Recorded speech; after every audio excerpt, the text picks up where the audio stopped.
नमस्कार, मैं हूं सौरभ त्रिपाठी। आप देख रहे हैं न्यूज वन इंडिया। बुलेटिन शुरुआत बड़ी खबर से करते हैं। लखनऊ से इस वक्त की बड़ी खबर आ रही है। बताया जा रहा है कि बीजेपी सोशल मीडिया टीम की कार्यशाला के लिए एक कार्यक्रम का आयोजन किया गया है। इंदिरा गांधी प्रतिष्ठान में आयोजित होगी कार्यशाला। सोशल मीडिया टीम के 500 लोग होंगे शामिल। सीएम योगी भी हो सकते हैं कार्यशाला में शामिल। साल 2022 के लिए रणनीति बनाएगी सोशल मीडिया की टीम।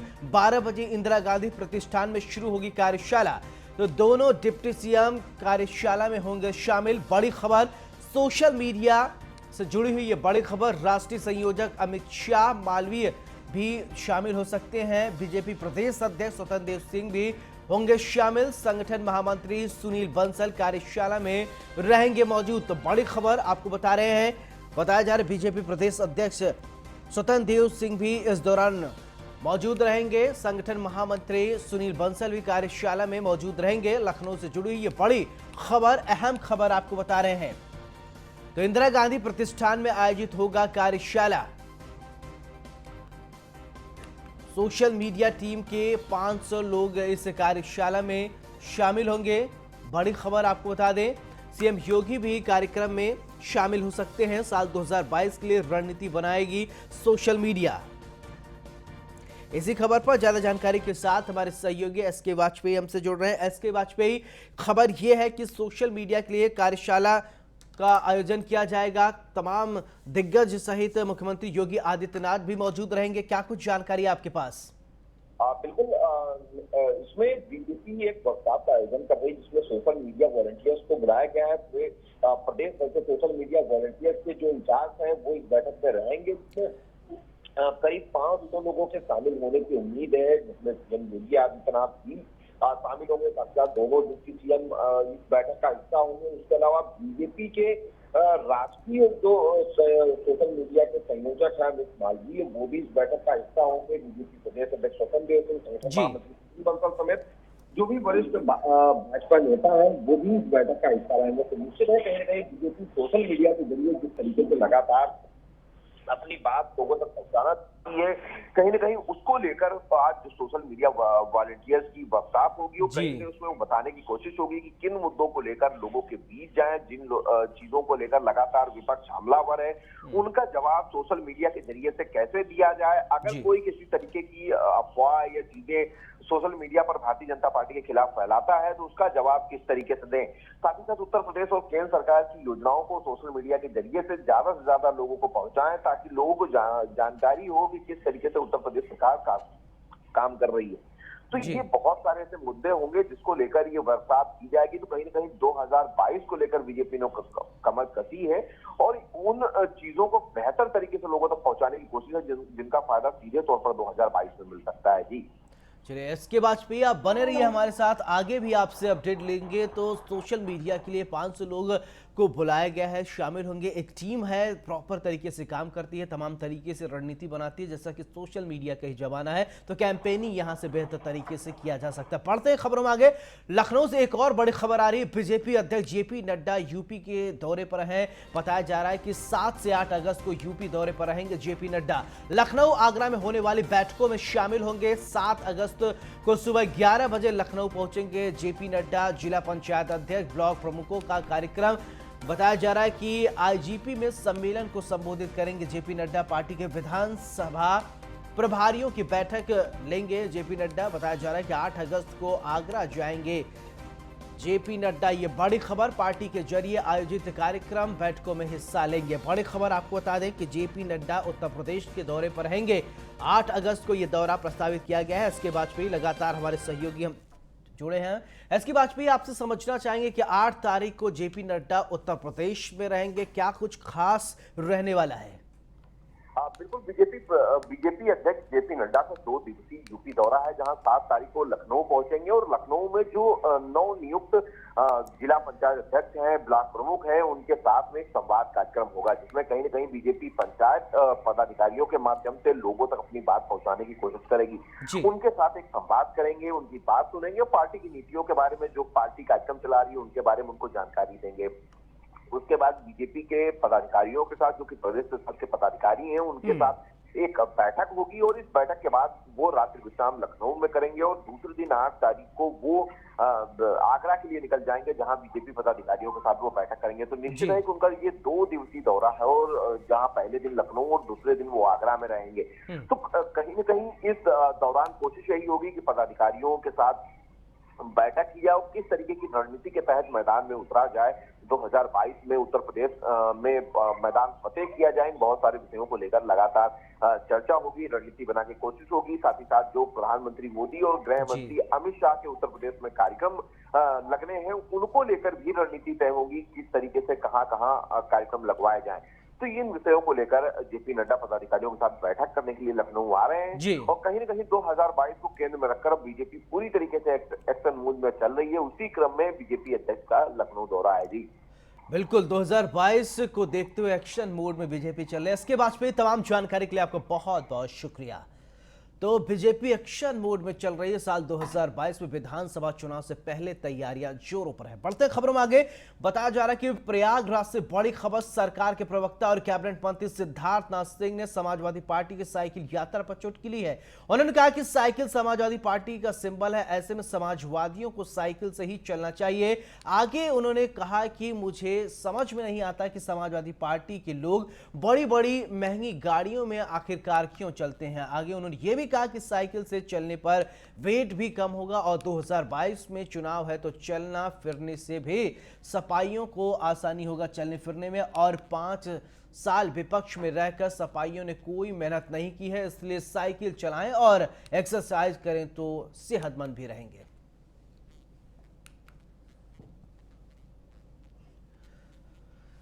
देखिए, 2 चीज़ें हैं। साइकिल यात्रा निकाल रहे हैं तो साइकिल तो ठीक ही है, उनका सिंबल है, उसी पे चलना चाहिए। पता नहीं क्यों मेरे समझ नहीं आता समाजवादी पार्टी के लोग इतनी बड़ी बड़ी गाड़ियों में क्यों चल रहे हैं। तो आपको तो साइकिल पे ही चलना चाहिए, क्योंकि आपका चुनाव चिन्ह ही वो साइकिल है जो यातायात का एक साधन है। तो आप उसी पे चलें तो अच्छा है। दूसरा ये भी है कि थोड़ा वेट उट भी लॉस उन लोग का हो जाएगा, तो चुनाव 2022 में थोड़ा भागने दौड़ने में उनको आराम मिलेगा। अभी तक तो विपक्ष में रह के उन लोग ने कोई मेहनत करी नहीं है, तो तंदुरुस्त भी हो जाएंगे, तो अच्छा रहेगा। एक चुनाव लोकतांत्रिक एक चुनाव होता है, उसमें प्रतिद्वंदी के रूप में अच्छे रहेंगे, फिट होकर आएंगे तो और अच्छा होगा। देखिए, 2 चीज़ें हैं। उधर लखनऊ से एक और बड़ी खबर आपको बता दें कि आप राज्यसभा सांसद संजय सिंह का बयान सामने आया है। बीजेपी में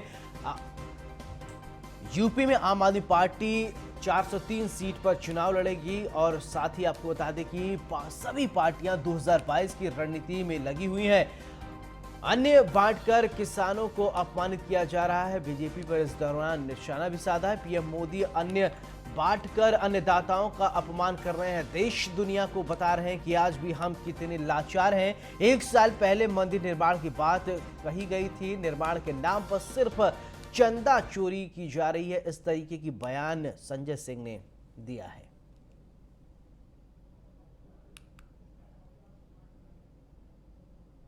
इसकी शुरुआत उत्तर प्रदेश से होगी। प्रदेश की जो हालत है वो आपसे छिपी नहीं है। आए दिन हत्या, लूट, बलात्कार, ये तमाम घटनाएं अखबार की सुर्खियां बन रही हैं। कोविड की तीसरी लहर के नाम पे वेंटिलेटर का घोटाला और उस पर कोई कार्रवाई न करना, ये बताता है कि सरकार भ्रष्टाचार में आकंठ डूबी हुई है।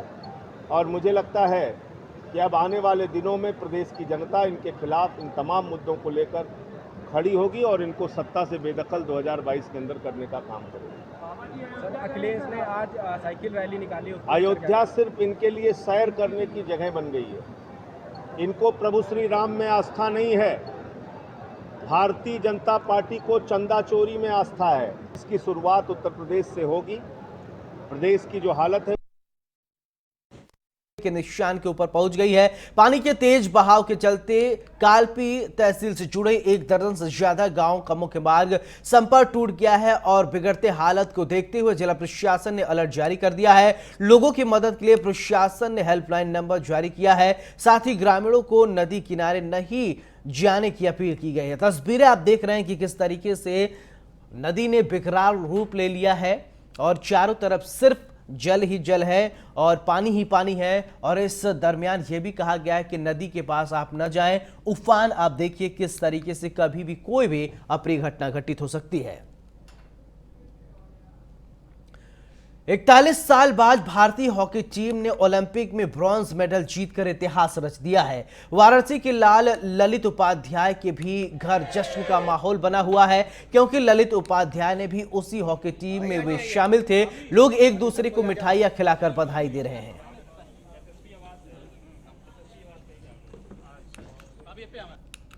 देखिए, खुशी बहुत ज़्यादा है। इंडिया को हम पूरे परिवार ने, हम पूरे बनारस ने, हम पूरे इंडिया ने ही सोचा था कि लाइक इंडिया फाइनल्स में ज़रूर जाएगी। बेल्जियम के साथ स्टार्टिंग भी बहुत ज़्यादा अच्छी थी और हमें ये था कि हम फाइनल्स में जाएंगे, लेकिन जब बेल्जियम से हम लूज़ किए तो हार जीत तो लगी रहती है अल्टीमेटली, लेकिन बहुत ज़्यादा डिसअपॉइंटमेंट भी हुआ। डिसअपॉइंटमेंट के बाद ललित जो भी मैच खेलता था उसके बाद कॉन्ग्रेचुलेशंस और बधाई एंड ऑल का मैसेजेस शेयर ज़रूर होते थे। तो कल मैंने जानबूझ के उसको मैसेज भी नहीं किया था परसों कि we are going to talk about, जब हम ब्रॉन्ज तो एटलीस्ट पहुँचे वहाँ पे। कल रात में मैंने उसको मैसेज किया all the best for.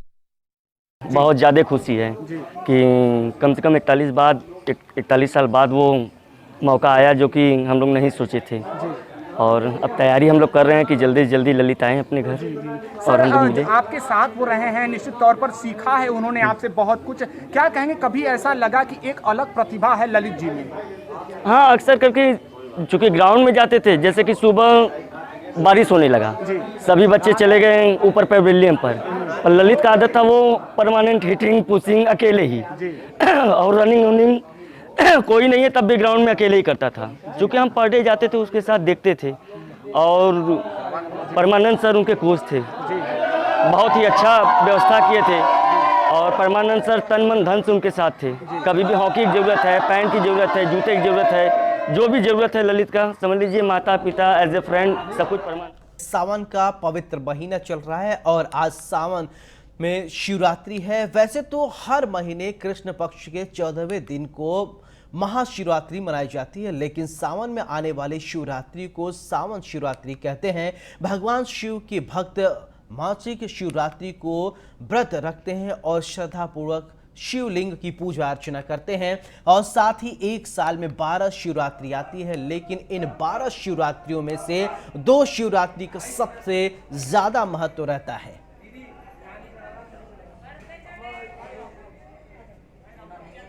Ghaziabad की तस्वीर आपके टेलीविजन स्क्रीन पर हम आपको दिखा रहे हैं। भक्त भगवान शिव के दर्शन के लिए पहुंचे हुए हैं। तो ये दुधेश्वर नाथ मंदिर की तस्वीर आप देख रहे हैं। बेहद ही अनूठा रहस्य है दुधेश्वर नाथ मंदिर का, और यहाँ पर भक्त और श्रद्धालु काफ़ी संख्या में भगवान भोलेनाथ के दर्शन करने के लिए आते हैं। तो तस्वीरें आप देख रहे हैं। अब दुधेश्वर नाथ मंदिर का नाम दुधेश्वर नाथ किस लिए पड़ा, ये भी अपने आप में बेहद ही अनूठा रहस्य है।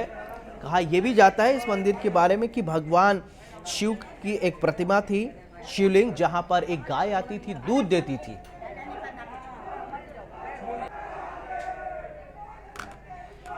तो इसी खबर पर ज्यादा जानकारी के साथ भोले की नगरी वाराणसी से सुदीप पटेल सीधे हमसे जुड़ रहे हैं। सुजीत, आपसे जानना चाहेंगे क्या स्थिति बनी हुई है, कैसे लोग शिवरात्रि का त्योहार मना रहे हैं? बेहद खास दिन है आज। जी बता दें कि शिवरात्रि देखिए होता है महीने में, साल में 12 होते हैं महीने, जो 2 शिवरात्रि मनाया जाता है, एक जो सावन में होता है और एक में होता है, उस टाइम शिवरात्रि होती है।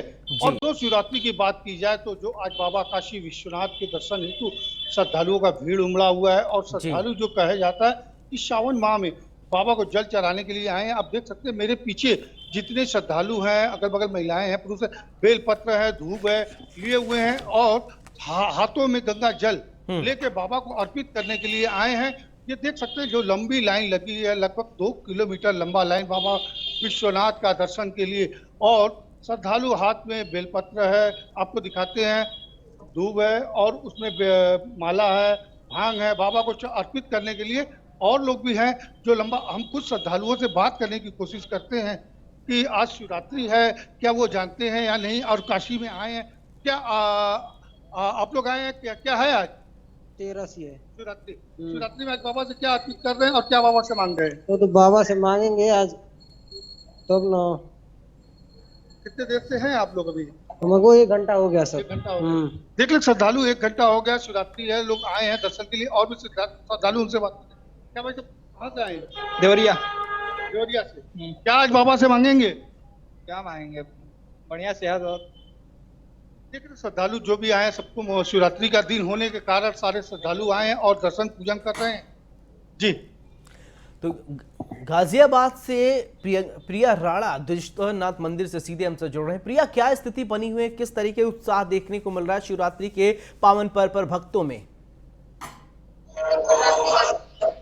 द्विजेश्वरनाथ मंदिर में काफी भीड़ हुआ करती थी, लेकिन अब कोरोना काल के चलते शायद भक्तगण जो है कम संख्या में देखने के लिए मिल रहे हैं। लगातार यहाँ पर अगर आप देखेंगे तो पहले जो यहाँ पर भीड़ हुआ करती थी, पहले के मुकाबले अब भीड़ नहीं है, लेकिन कुछ भक्तगण हैं जो लगातार जलाभिषेक के लिए आ रही हैं। कुछ कांवड़ियां भी हैं जो आसपास से जल लाए होंगे, वही कांवड़ियां यहाँ पर आ रही हैं और भोले बाबा को प्रसन्न करने की कोशिश कर रहे हैं। लगातार यहाँ पर भक्तगण जो आते हैं उनके लिए सैनिटाइजेशन का एक प्रॉपर गेट बनाया गया है। बिना मास्क के किसी भी भक्त को प्रवेश नहीं करने दिया जा रहा है। लेकिन एक बड़ा पर्व महाशिवरात्रि आज था, जहाँ पर लाखों की संख्या में भक्तगण हुआ करते थे, लेकिन आज पहली बार शायद ऐसा हुआ है जो यहाँ पर भक्तों की संख्या कम देखने के लिए मिल रही है, क्योंकि कोरोना काल भी है, तो कहीं न कहीं लोगों के मन में डर भी होगा, तभी ऐसा हुआ है। वरना यहाँ पर इस समय जो इसका प्रांगण है, इसमें इतनी भारी संख्या में कांवड़ियां भी होता था और भक्तगण भी होते थे।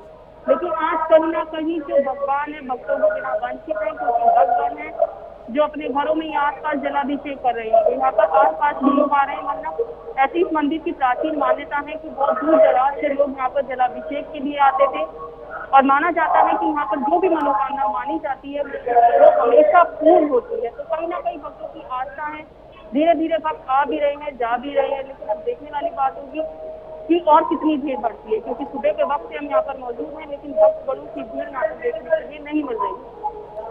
बिल्कुल। सुजीत वाराणसी से लगातार अब से जुड़े हैं। सुजीत, आपके रुख लेता हूं कि वाराणसी में अगर बात किया जाए तो शिवरात्रि का वास्तव में बहुत ही महत्व है और ये कहा जाता है कि भगवान भोलेनाथ की नगरी है, तो वहां पर अगर भक्तों में किस तरीके का उत्साह देखने को मिल रहा है? जैसा कि अभी आप बता रहे थे कि दूर दराज से भक्त पहुंच रहे हैं मंदिर में बाबा विश्वनाथ के दर्शन करने के लिए। जी बता दें कि भक्तों में उत्साह बहुत अधिक है। कारण ये है कि सावन महीना का ये आज शिवरात्रि है। जो शिवरात्रि देखिए दो होती है, लोग तो मनाते हैं। एक तो शिव बारात निकलती है, और लेकिन ये शिवरात्रि जो होता है इसमें कहा जाता है कि जो बेलपत्र और उनका व्रत रख ले और पूजन अर्चन करे तो शिव उनको खुश हो जाते हैं और उनकी हर मनोकामना पूर्ण करते हैं। तो वही इसी भाव को लेकर श्रद्धालु काशी में आए हैं। और बात की जाए तो कांवरिया भी इस बार, जो अभी तक रोक लगी थी, अब कांवरिया भी धीरे धीरे आना स्टार्ट हो गए हैं और कांवरिया भी इसमें पूजन अर्चन कर रहे हैं। मेरे साथ जितने श्रद्धालु हैं और वो लोग सुबह से केवल यही लाइन लगा के बाबा को पूजन अर्चन कर रहे हैं और उनका यही कहना है कि सावन में आते हैं तो लोग बहुत खुशी होती है, लोग उत्साह में होते हैं, हर हर महादेव करते हैं और इसी को लेके यहाँ पे काशी में श्रद्धालु हैं और पूरी तरह से पूजन अर्चन कर रहे हैं और बाबा को जल अर्पित करने के लिए देर रात से ही लोग लाइन में लगे हुए हैं। और बात की जाए तो सावन का महीना जो शिवरात्रि का महीना होता है वो विशेष खास महत्व होता है। जी बिल्कुल, सावन का महीना बेहद खास महीना होता है। गाजियाबाद का रुख कर लेते हैं प्रिया राणा, जहां से दुधेश्वर मंदिर का भी अगर प्रिया बात किया जाए तो विशेष महत्व है। कहा यह भी जाता है कि एक शिवलिंग पर गाय आती थी और फिर वो दूध चढ़ाती थी, देती थी, फिर इसके बाद इसी से इसका नाम दुधेश्वर नाथ मंदिर पड़ गया। क्या है इस मिथक के पीछे, क्या है रहस्य?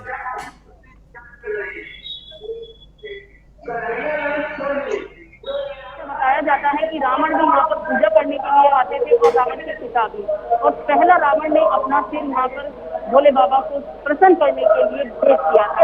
तो कहीं ना कहीं पुरानी मान्यता है, तो बड़े बड़े लोग भी यहाँ पर आते हैं, बड़े बड़े अधिकारियों की अगर हम बात करें, नेताओं की बात करें, और काफी दूर दराज से लोग आते हैं। और महाशिवरात्रि का आज एक पर्व है जो बहुत बड़ा पर्व है, लेकिन यहाँ पर भक्तों की जो संख्या अगर आप मेरे पीछे देखेंगे तो मेन प्रवेश पर भक्तों की संख्या यहाँ पर कम देखने के लिए मिल रही है। अगर कोरोना काल नहीं होता लोग यहाँ पर इस प्रांगण में पैर रखने की भी जगह नहीं होती, लेकिन आज पहली बार ऐसा देखा जा रहा है कि यहाँ पर भीड़ कम है, क्योंकि कहीं ना कहीं कांवड़ यात्रा पर भी रोक है, तो कांवड़ियां भी यहाँ पर नहीं आ रही हैं।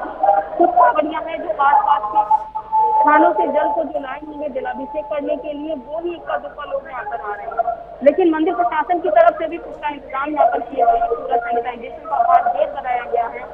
लंबी लंबी लाइनों के लिए प्रॉपर बैरिकेडिंग यहाँ पर की गई है।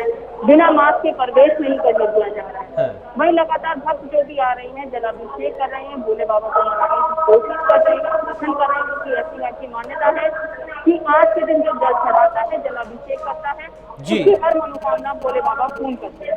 बिल्कुल, हर मनोकामना भोले बाबा पूरा करते हैं।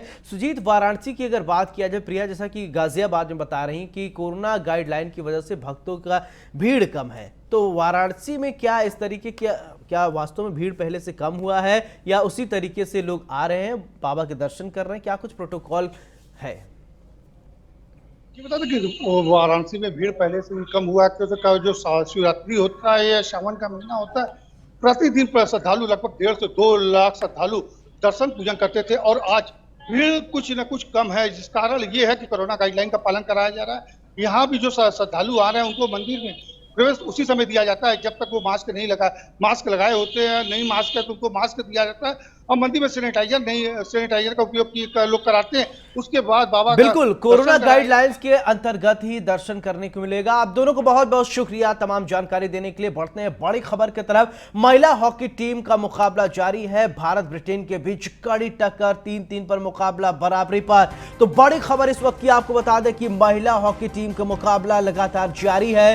3-3 के टक्कर पे इस समय दोनों टीमें हैं। तो देखने की बात है कि क्या इस बार भारतीय टीम कमाल कर पाएगी। भारत की टीम से यही उम्मीद की जा रही है कि इस बार कुछ कमाल होगा। इस बुलेटिन में मेरे साथ फिलहाल इतना ही। आप देखते रहिए न्यूज़ 1 इंडिया। नमस्कार।